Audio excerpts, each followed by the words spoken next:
So now we're looking at this question. Find the confidence interval for the population mean mu. Okay, so first C equals 0.95, that's your confidence level. And then X bar equals 4.1, that is your sample mean.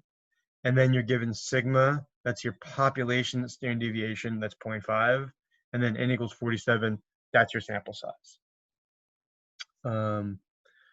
So a couple things. So first of all, when you're doing a confidence interval question, a good way to start is to you can draw the picture, or you can confidence interval. You can kind of skip that, and you can just go right to writing the formula. So what's the formula for a confidence interval for population mean mu? It's X bar. And we start with X bar because that is, in a sense, our best estimate for what the population mean is. If you had one guess, what's the population mean? You'd say, well, the mean that's in my sample. So that's called a point estimate. And then plus or minus your margin of error. And your margin of error is just Z critical, as they call it, times the standard deviation for X bar.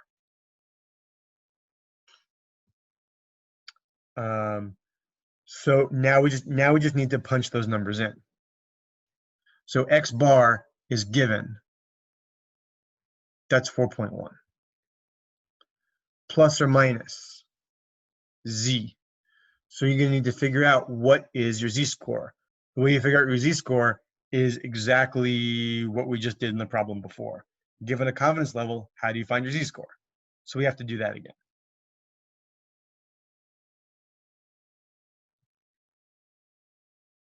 So there's our normal distribution, Z-scores, 0 is in the middle. And now we're given a confidence level of 0.95. So the area in the middle is 0.95. So if the area in the middle is 0.95, what can we figure out from that?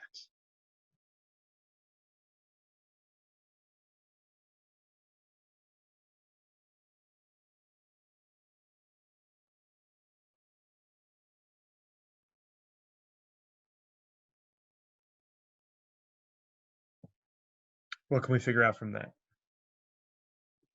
Well, since it needs to add up to 1, then you do the 0.5 and divide it by 2. Exactly.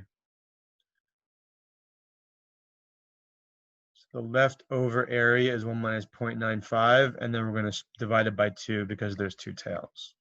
So 0.05 divided by 2, and you get 0.025. And that's the area in each tail.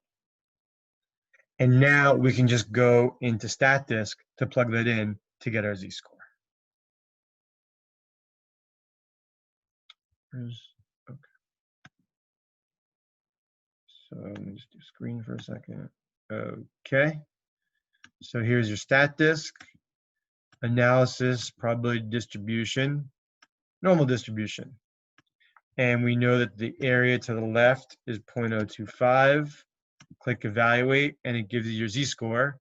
So rounding that Z-score, you get 1.96.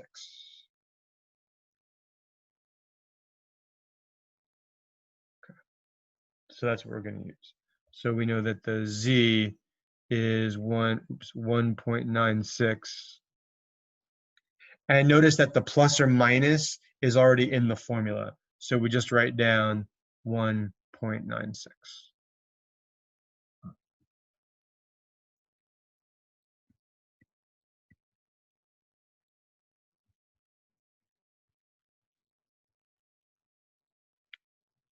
Okay. And then the next thing and last thing we have to do is shift back here. Okay. Next thing we have to do is figure out what is sigma for X bar. And again, the important thing is that when you take a sample, your distribution changes, and in particular, there's a new standard deviation. So sigma for X bar is just sigma, the standard deviation of the population, divided by rad n. So that's a formula that's we've already talked about before. So that, of course, is just as it's given, 0.5 divided by rad 47. So for that, you just got to go into your calculator. So calculator, 0.5 divided by rad 47. And that gives you 0.07. I like to go to 4 decimal places, as I mentioned before. So that's 0.0729. Okay. So there's your sigma for X bar. And now you just have to keep calculating. Now you just have to do arithmetic. So got to do that times 1.96.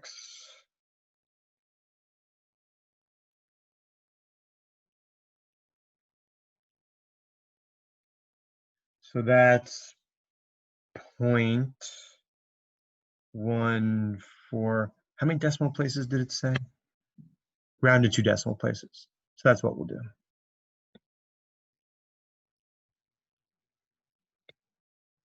Yeah. And then just add and subtract. So if you subtract, that gives you 3.96. And then if you add, that gives you 4.24. And then that's the form in which they asked you to write the confidence interval as a lower number and a higher number. So that's what we do. It's also possible to give the confidence interval as one number plus or minus the other number, which is your point estimate plus or minus your margin of error. But in this problem, they asked for it as a lower number and a higher number. So there you go.